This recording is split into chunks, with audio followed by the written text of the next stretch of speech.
So we are going to discuss the problem first of Codeforces Round 877 Blackboard List. So the problem goes like this. We are given an input array, final array, with two numbers as a starting point. So let's just see over here with two numbers as a starting point. So an array is given. For example, let's just take one of the inputs, 9 to 7. Okay, 9 to 7. So these are the three numbers that are given to us, and we need to find out what two numbers a and b would be such that an operation a minus b mod was performed to get the third number, and this is the final result that is given to us, and we need to output any of these two initial numbers. So let's just see how it can happen.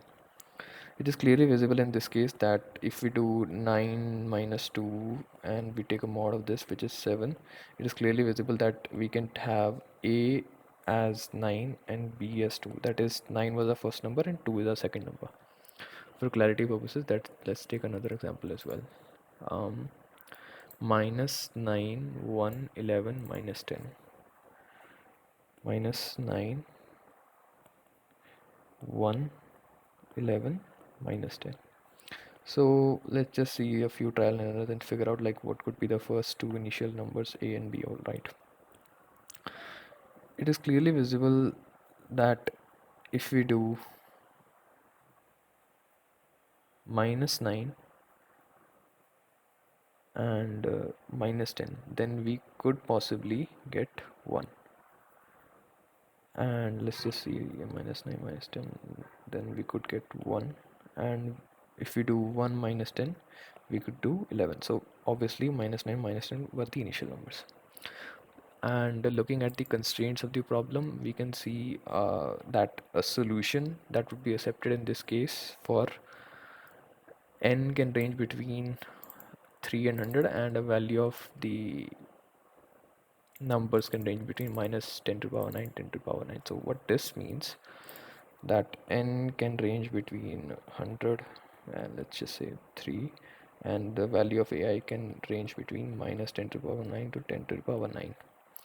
This tells me that I need to make operation. I can highestly make operations of n cube. That means even if I have an algorithm of n cube, that would be accepted by the judge. This is using the table that we just saw, that the computer can O of n operation can perform 10 to the power 8 operations at max. O of n algorithm can perform 10 to the power 8 operations. So using that, we got this for n cube, that we can have an n cube algorithm at worst case, not n4, not 2 to the power n, nothing like that. N cube algorithm, and it will work. Of course, n cube, then n square would work, n would work, log n would work, and so on. But even a worst to worst case, n cube would also work. Now a of I ranges between minus 10 to the power 9, 10 to the power 9. This tells me that I need to take my integer with long int, as we have passed down the 10 to the power 8 range which int lies in. So we need to take long int for our answers. All right. Now, while solving this problem, I was like trying out various things, like finding patterns here and there. Like first thing I was trying is like adding like 15 or subtracting 15 to each of the problems. So I was trying subtracting 15 from this, then and taking their magnitude and so on. So 0, 19, 4.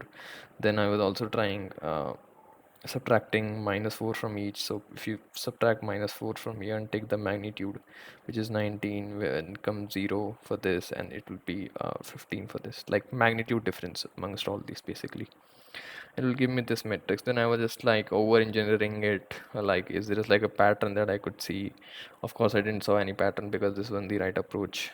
And Similarly, I tried getting the magnitude with the a minus b. I also like tried if I add this to some other possibilities, then maybe I could get a solution, but that also didn't work. Now to the actual solution. I think if you're just looking for the actual solution, you can also skip to this part, solution. And inside that we need to take over here is that that the problem actually looks like this. A and B are initial ones, and any further combinations of numbers are made using A minus B mod rule. What this tells us, and A minus B mod would always be less than or equal to 0, always. Any two numbers less than or equal to 0. That is the property of a mod. That means if in the final list, you have somewhere in there negative numbers from the starting, that means you can just output those, because those must be there from the starting, otherwise it's not possible to have them in the final list. First thing, it's like an observation you have to make, like observation, right? So that's the first thing. So if you are given like any list, you'll search if it has even a single negative number, then you'll just output that negative number and you're good to go, because we are just required to just output any of the starting number, and we know that if it's a negative number it must have been there from the start, so we can just output that, plain and simple. What other case we need to discuss over here is that what if there is not even a single negative number for us to output? Then it comes the case of non-negative integer. What if it's all non-negative integer? Let's just see that case as well. Non-negative integers.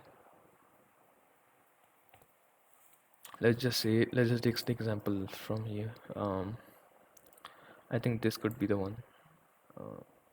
This one on, yeah, 8 16 8 0 8 16 8. Oh, it's kind of low, symmetrical, huh? All right, nice. 8 so 8 16 8 0 8 0 8 16 8.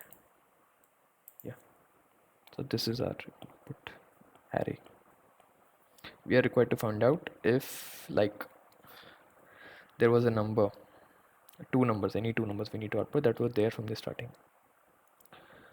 Now another property of modulus, because the rule is there that A minus B is the rule, another property of the modulus there is that, just listen me out, if there is a greater number on here, it must have been there from the starting, because if you'll see this, no, A minus B mod, it applies this way. A minus B mod would be A minus B if A and B both greater than or equal to 0 and A is greater than B. Alright, so we already discussed that they are both non-negative, so this condition applies and this condition applies for this rule, and it would be B minus A if B greater than A, and AB is always greater than or equal to 0 in our case. So this needs to be second, but we need to focus on this. In any case, the magnitude would always be greater than what was the initial magnitude of these two numbers that we are having us against. Take any two numbers, non-negative numbers, 9 5 6 3 4 5 3 6. The magnitude of the final resulting number would always be less than the initial two numbers, or equal to, if it's the 0 case. 16 minus 0 mod would give you 16 again. So the analogy, the resulting number magnitude would always be less than or equal to the original numbers for which the operation was performed to get this number. What this tells us, that the number with the highest magnitude in the array must have been there from the starting, because it could have been come from the operation that we are performing, this operation. Agreed? So we got the solution right over here. If there is a negative, output that. wherever you find it, or if there is a negative number in the array, just output that. And if it's all non-negative, like all greater than or equal to 0, output the highest number in the array. All right, so this is our solution. So let's just write code for it.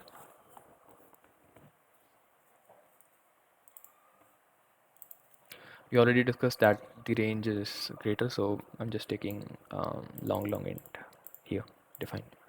So let's just see what's the input format. So first is the test case, then the length of the array or something. First line test case, next line for contains an integer.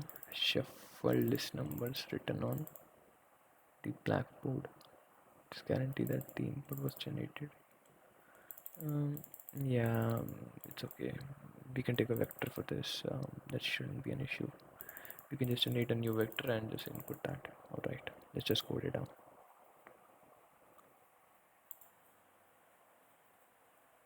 I'm not sure if it's like started recording or something. Okay. Yeah. So first line input test case, let's just take that. Second is the final list, then it is the number, and we need to output the yeah, alright. So ll test cases. Alright, then we'll just input the test cases. Then we need to make a while loop so that we could iterate over those test cases. Then we need an input for length array, like what is the length of the final array. We'll take that input here. Alright, then we'll define a vector. I think we can define it over here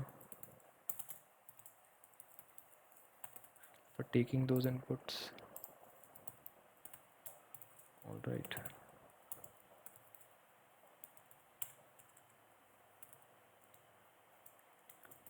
or then we can any names. Alright, now we need to iterate over. Alright,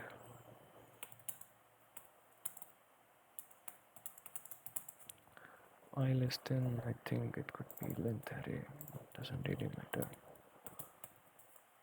Alright, ll input and C in this. Alright, then we'll just input it in our array. Now we got ourselves an array filled with the input. Now we got the array, we just need to, so now there are two cases that we discussed, right? If there exists a negative number ever, if there exists a like negative number ever, then we'll just output that. We can convert it into a final solution if you'll just see here.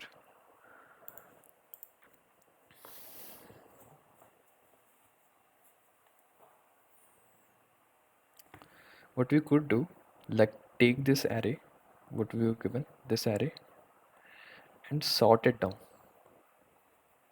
Why I'm saying this is, if you sort it down, then it will be something like 0, 8, 8, 8, 16, 16, 16. Alright, this is the final array.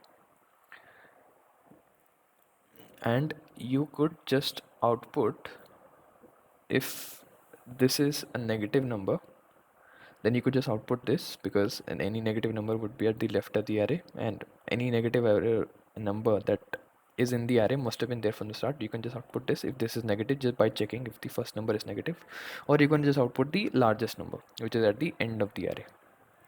Got it? So this will be our single line solution. All right, we can just write it down here as well. Now we'll sort the array, sort using our internal sort method. So I think it takes input array dot begin, no? Begin input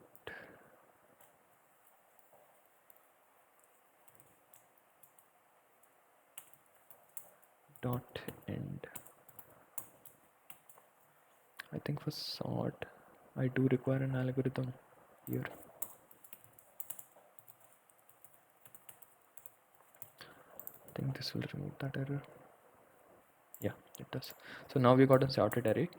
Now we need to check if the first number at index 0 of this array, input array, if this array index is less than 0,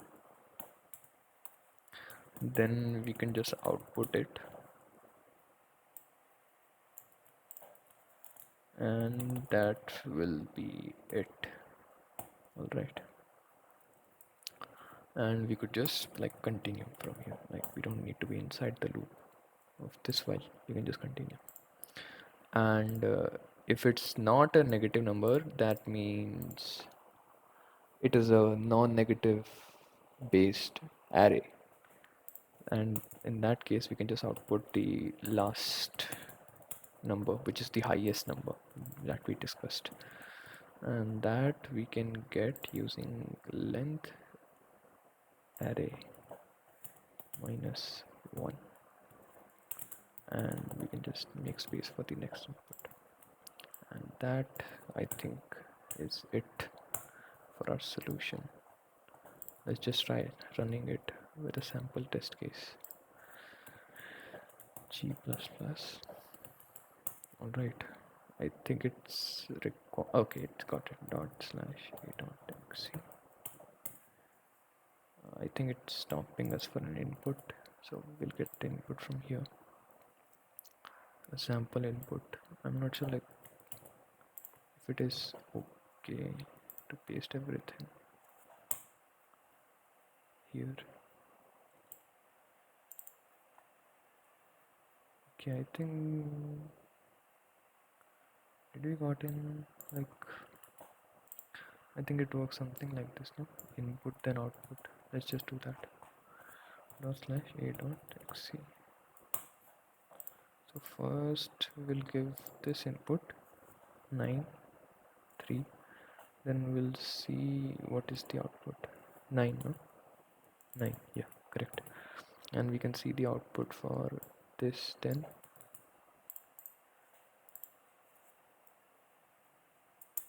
which is minus 4. Okay, wait, why though? Yeah, okay, I think minus 4 is also acceptable in this case because it must have been there from the starting, no? Minus 4 and 11, so minus 4 is also acceptable, as it says that for each output single, one of the two initial numbers on the blackboard, so minus 4 must have been there from the start. That is also okay. And minus 9 for the next one, this 3. I think we can go with this one next, 4 inputs, and the output is minus 10. Okay, minus 9, yeah, alright, this is also correct, like minus 9 minus 10, this is also, yeah, the solution seems to be okay to me. It's working fine, so let's just submit it. Where do I submit? Submit code, I think it's the first one. Submit code, submit. Let's just see if there is some error or something. Running on test 1, running on test 2, accepted. Alright, so this was it for the explanation, and let's just do a recap of this. Let me just go to, alright, we can just pause. Yeah, so we can just do a recap.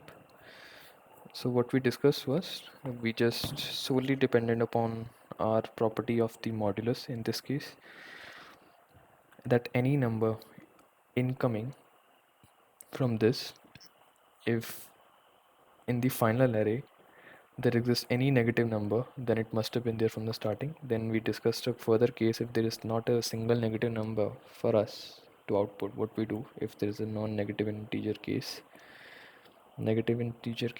then what we do is just output the highest number. So what we did was make a single solution out of this, and we just sorted the array and just checked if this number was negative, then we just outputted this one, otherwise we outputted the largest number. All right. And this solution, now very important, we need to discuss is time complexity. All right. Sorting we are doing, so that takes us to n log of n for time, and we are storing the inputs in a vector, so that gives us O of n for space. So as we already discussed, that n cube is the highest we can go with the time constraints that we have given, and n log n definitely less than that, so that was also accepted. We didn't got TLE. We can also improve this further as well, I believe, because you can just keep track of the max and min using a single variable, and you can just make it down to O of n for the most optimized solution. I think we can try that as well for the most optimized solution. So this, what we were doing here, is an O of n log n solution. All right, like let me just write it down, an n log n solution, n log n, and now we'll discuss like how we, so we just need to like comment this out, right? So just comment this out, and we'll just keep track of like ll max array, ll min array, like global variables. All right, and we can just assign it to, I'm not sure like what should I assign it to, because these are all long int. I think what we could do is, on a safe side, we could just assign it to the first index, because currently I'm not able to decipher like what are those global values in that case. So I'll just play on the safe side and just assign it to, I think, input array, no? Input array. Yeah. I'll assign it to the first index, and we'll just iterate over this array once again, and we'll just keep upgrading our values for max array as we iterate to, like this. So our max array would be max of current max and our incoming max, incoming numbers. So you can just do input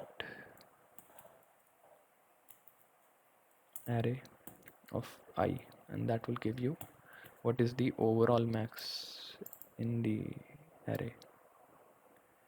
Okay, right, it seems to be that max isn't here. I'm not sure why though.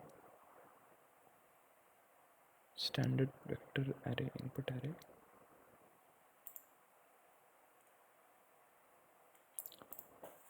And similarly for min array, this would be min with similar things.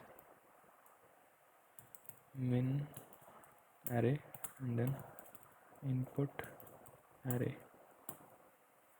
So with this, we're just keeping track of the minimum and the max values. I'm not sure like why it's giving this though. Let me figure that out. On seeing the like error logs, you can see it's not able to compare long and then int. So we actually could just replace it with long, and I think that should be okay. Yeah, because it's not able to compare int and long int now, so I was complaining.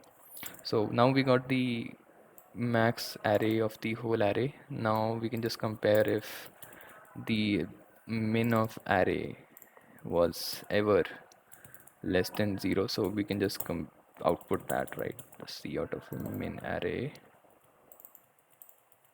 and then we can just output that handle and continue with our next one. Or otherwise, if that's not the case, we can just output our max element and be done with our solution. I think there is no need to check this. I think it should be good, and it's if it works, then it's an O of n based solution, which is I believe the most optimized you can go. Alright, let's try submitting it.